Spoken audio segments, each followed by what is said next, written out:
ಇನ್ನು ಸಿದ್ದರಾಮಯ್ಯ ಸಚಿವ ಸಂಪುಟದಿಂದ ಮಂತ್ರಿಗಿರಿ ವಜಾ ಆಗಲ್ಪಟ್ಟ ಜೊತೆಗೆ ಸಂಪುಟದಿಂದ ರಾಜೀನಾಮೆ ಕೊಟ್ಟು ಹೊರಬಂದಂತಹ ಕೆಎನ್ ರಾಜಣ್ಣರ ಇತ್ತೀಚೆಗಿನ ರಾಜಕೀಯ ನಡೆಯನ್ನು ನೋಡ್ತಾ ಇದ್ರೆ ಮತ್ತೆ ಸಿದ್ದರಾಮಯ್ಯರ ಕ್ಯಾಬಿನೆಟ್ನಲ್ಲಿ ಮಿನಿಸ್ಟರ್ ಆಗ್ತಾರಾ ಅನ್ನೋ ಪ್ರಶ್ನೆಗಳು ಉದ್ಭವಗೊಂಡಿದೆ.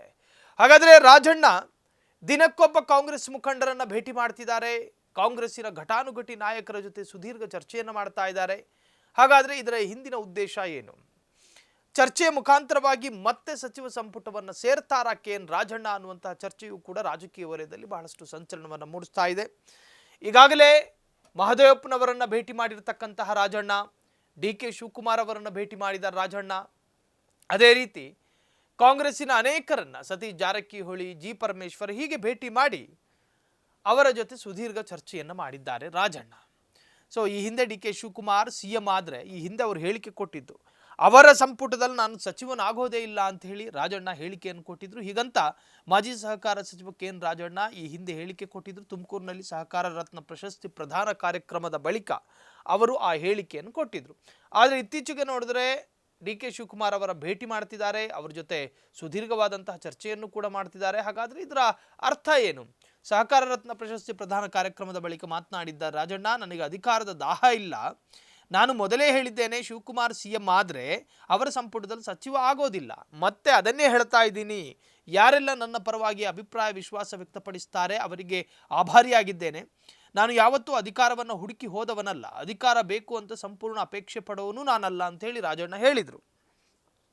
ಡಿ.ಕೆ.ಶಿ ಸಂಪುಟದಲ್ಲಿ ನಾನು ಸಚಿವನಾಗೋದಿಲ್ಲ, ಮತ್ತೆ ಹೇಳ್ತೀನಿ, ಡಿ.ಕೆ.ಶಿ ಸಚಿವ ಸಂಪುಟದಲ್ಲಿ ನನಗೆ ಸ್ಥಾನ ಬೇಡವೇ ಬೇಡ, ನನಗೆ ಸಾಕು ಇನ್ನೊಬ್ಬರಿಗೆ ಅವಕಾಶ ಕೊಡಲಿ ಅಂತ ಕೆಎನ್ ರಾಜಣ್ಣ ಹೇಳಿದರು. ಡಿ.ಕೆ. ಸಿಎಂ ಆಗ್ತಾರೆ ಅಂತ ನಾನು ಹೇಳಿಲ್ಲ, ಆದರೆ ಅದೇನು ಹಾಗೆ ಬಿಡ್ತಾರೆ ಅಂದುಕೊಂಡಿದ್ದೀರಾ ಅಂತ ಹೇಳಿ ಕೂಡ ಪ್ರಶ್ನೆ ಮಾಡಿದರು.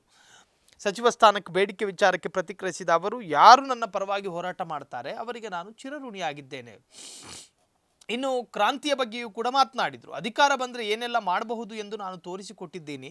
ನಾನು ಸಚಿವನಾಗಿದ್ದಾಗ ಜಾರಿ ಮಾಡಿದ್ದ ಅಮೆಂಡ್ಮೆಂಟ್ ಜಾರಿಯಾದರೆ ಸಹಕಾರಿ ಕ್ಷೇತ್ರದಲ್ಲಿ ಕ್ರಾಂತಿಯಾಗುತ್ತೆ ಅಂತ ಕೆಎನ್ ರಾಜಣ್ಣ ಹೇಳಿದ್ದಾರೆ.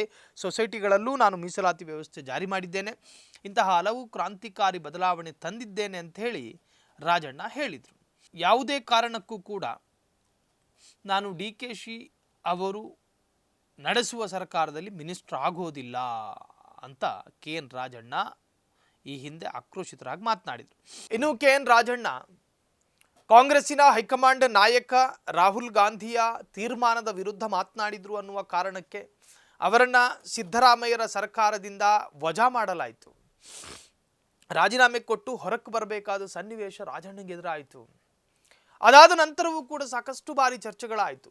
ಸಿದ್ದರಾಮಯ್ಯರ ಪರಮಾಪ್ತರು ರಾಜಣ್ಣ, ತುಮಕೂರಿನ ಅತ್ಯಂತ ಹಿರಿಯ ರಾಜಕಾರಣಿ ರಾಜಣ್ಣ, ಕಾಂಗ್ರೆಸ್ಸಿಗಾಗಿ ಸಾಕಷ್ಟು ಸುದೀರ್ಘವಾಗಿ ಕೆಲಸ ಮಾಡಿದವರು, ಅನುಭವದ ವ್ಯಕ್ತಿ. ಹಾಗಾಗಿ ಅವರು ಮತ್ತೆ ಸಚಿವ ಸಂಪುಟ ಸೇರ್ತಾರೆ ಅನ್ನುವಂಥ ವಿಚಾರ. ಆದರೆ ಮಾಜಿ ಸಚಿವ ರಾಜಣ್ಣ ಬಿಜೆಪಿಗರ ಅನೇಕ ಕಾರ್ಯಕ್ರಮದಲ್ಲಿ ಭಾಗಿಯಾಗೋದಕ್ಕೆ ಶುರು ಮಾಡಿದ್ರು. ಕಾಂಗ್ರೆಸ್ಸಿನ ವೋಟ್ ಬ್ಯಾಂಕ್ ಆಗಿರ್ತಕ್ಕಂಥ ಅಲ್ಪಸಂಖ್ಯಾತರ ಬಗ್ಗೆ ಅತ್ಯಂತ ಹಗುರವಾಗಿ ಮಾತನಾಡಿದರು. ಕಾಂಗ್ರೆಸ್ಸಿಗೆ ಮುಸಲ್ಮಾನರು ಮತ ಹಾಕೋದು ಬಿಜೆಪಿಯನ್ನು ಸೋಲಿಸುವುದಕ್ಕೆ ಮಾತ್ರ, ಅದಲ್ಲದೆ ಕಾಂಗ್ರೆಸ್ ಮೇಲೆ ಯಾವ ಸೆಳೆತ, ಯಾವ ಪ್ರೀತಿ ವಿಶ್ವಾಸವೂ ಮುಸಲ್ಮಾನರಿಗಿಲ್ಲ ಅನ್ನುವಂಥ ಹೇಳಿಕೆಯನ್ನು ಕೊಟ್ಟಿದ್ದರು. ಯಾವ ಕಾಂಗ್ರೆಸ್ಸಿಗೆ ಅಲ್ಪಸಂಖ್ಯಾತರ ಮತ ನಿರ್ಣಾಯಕವೋ ಆ ಸಮುದಾಯದ ಬಗ್ಗೆ ಅತ್ಯಂತ ಹಗುರವಾಗಿ ಮಾತನಾಡಿದ್ದ ಸಚಿವ ರಾಜಣ್ಣ ಸೊ ಮತ್ತೆ ಯಾವುದೇ ಕಾರಣಕ್ಕೂ ಕೂಡ ಸಚಿವರಾಗಲಾರರು. ಕಾರಣ ಅವರ ಕೆಲವೊಂದು ರಾಜಕೀಯ ಪ್ರೇರಿತವಾದಂಥ ಹೇಳಿಕೆಗಳು ಕಾಂಗ್ರೆಸ್ಸಿನ ಹಿರಿಯ ನಾಯಕರನ್ನ ಇರಿಸು ಮುನಿಸು ತರಿಸುತ್ತೆ. ಹಾಗಾಗಿ ಅವರು ಮತ್ತೆ ಸಚಿವ ಸಂಪುಟದಲ್ಲಿ ಮಿನಿಸ್ಟರ್ ಆಗೋದಿಲ್ಲ ಎನ್ನುವಂಥ ವಿಚಾರವೂ ಕೂಡ ಬಹಳಷ್ಟು ಚರ್ಚೆಯಾಗಿತ್ತು. ಒಟ್ಟಾರೆ ಇವತ್ತು ರಾಜಣ್ಣ ಕಾಂಗ್ರೆಸ್ಸಿನ ಅನೇಕ ರಾಜ್ಯ ಮಟ್ಟದ ನಾಯಕರನ್ನ ಭೇಟಿಯಾದರು, ಅವ್ರ ಜೊತೆ ಸುದೀರ್ಘವಾಗಿ ಚರ್ಚೆ ಮಾಡಿದ್ದಾರೆ. ಇದರ ಅರ್ಥ ಮತ್ತೆ ಏನಾದರೂ ಸಿದ್ದರಾಮಯ್ಯರ ಕ್ಯಾಬಿನೆಟ್ನಲ್ಲಿ ಮಿನಿಸ್ಟರ್ ಆಗ್ತಾರಾ ಎನ್ನುವಂತಹ ಚರ್ಚೆಗೆ ಅದು ಕಾರಣವಾಗಿದೆ. ಸೊ ರಾಜಣ್ಣ ಮತ್ತೆ ಏನಾದರೂ ಸಚಿವ ಸಂಪುಟದಲ್ಲಿ ಮಿನಿಸ್ಟ್ರು ಆದರೆ ನಿಜಕ್ಕೂ ಕೂಡ ರಾಜಕೀಯ ವಲಯದಲ್ಲಿ ದೊಡ್ಡ ಕ್ರಾಂತಿ ಆದೀತು ಅಂತ ಹೇಳಿ ಚರ್ಚೆಗಳಾಗ್ತಾ ಇದೆ. ಕ್ಷಣ ಕ್ಷಣದ ಸುದ್ದಿಗಳಿಗಾಗಿ ಫ್ರೀಡಂ ಟಿವಿ ಸಬ್ಸ್ಕ್ರೈಬ್ ಮಾಡಿ, ಲೈಕ್ ಮಾಡಿ ಹಾಗೂ ಫಾಲೋ ಮಾಡಿ. ಹೊಸ ಸುದ್ದಿಗಳ ನೋಟಿಫಿಕೇಶನ್ಗಾಗಿ ಬೆಲ್ ಐಕಾನ್ ಮೇಲೆ ಕ್ಲಿಕ್ ಮಾಡಿ.